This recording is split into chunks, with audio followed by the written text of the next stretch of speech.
Hi, I'm Kind. I'm editor and a temporary leader of this group presentation on the topic of teamwork. Now, before we begin, let me introduce you to our members. Yeah, quite the members, aren't they? And oh, I can see them over there. Let's head over there and see what they're talking about. The deadline for the learner training final assignment is coming, and we need to choose our skill. So I say we choose the vocabulary skill. Nah, I choose the team management. Why don't you choose that, huh? No, I think we should stick with pronunciation because Nah, it's pronunciation is too easy, too You guys late. have to listen need to to, me. Why I did know you what choose is right for that? you. to discuss the topic. No, why would you choose that, huh? You guys are stupid. No, you. No. So obviously, that's just a small skit that we do on the topic of teamwork. And now you don't want that when you're working as a team, right? You want everything to get along. You want everyone to work together and actually get some stuff done. Without further ado, let's introduce to our first tip. Tip number one, respect. For any team to be successful, they need to have a certain amount of respect among the members. They need to be respect of each other. After all, everyone is different. Either it's the background or their opinion. And only by respecting those differences can they truly work together as a team. Ultimately, honesty. Honest is a vital part, especially when you're in a team. It's true that sometimes the truth hurts, but being honest is a crucial part of showing respect to your team members.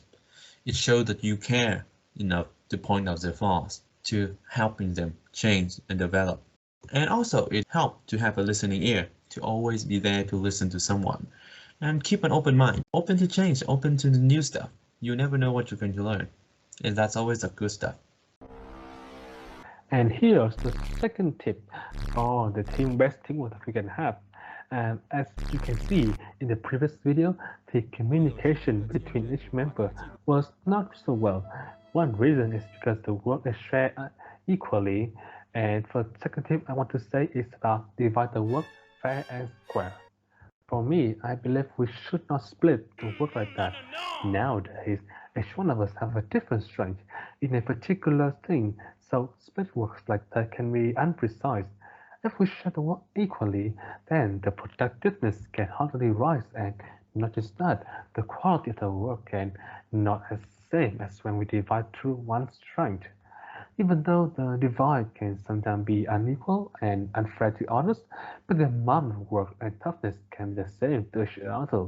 In general, what I'm trying to say is be on the same page with other people, understand them, and give jobs that they can manage well for a perfect teamwork.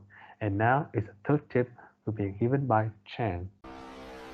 So the next tip is to encourage open communication. Encouraging team members to be forthcoming with their ideas is very important for the success of a team. When team members feel like they can freely contribute ideas, there will be more scope for creativity and innovation. It is also important to establish two-way communications of informations between both the members within the team as well as the members and the leader.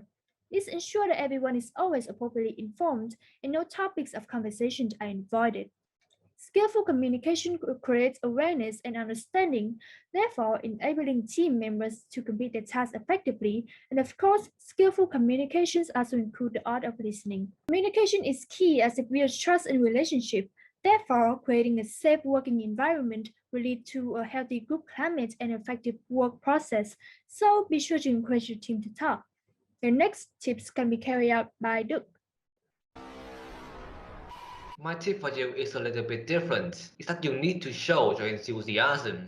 Well, this is often neglected by many people when talking about teamwork skills, but the act of showing your enthusiasm can actually contribute to the effectiveness of your group's work. By expressing that eagerness, you are somehow saying, I do care about this project, I'm excited to work with you guys, and I will try my best to participate. And this will boost the connection between you guys because your teammates will feel that they can trust you and they won't have to work alone. Your enthusiasm can also motivate your friends to work more productively. They feel responsible. They feel that they need to be fully engaged in the project also. In some cases, which you have to work with the ones you've never talked to before, enthusiasm can be a way of breaking the ice. So, between a student who is always on top of the class but works superficially in a group, and a student who has limited ability but shows his eagerness, I think I would choose the latter. So those are some tips that we want to share with you guys about teamwork skill. We do hope that you can improve this skill and your team can work together effectively as a whole. Thank you and goodbye.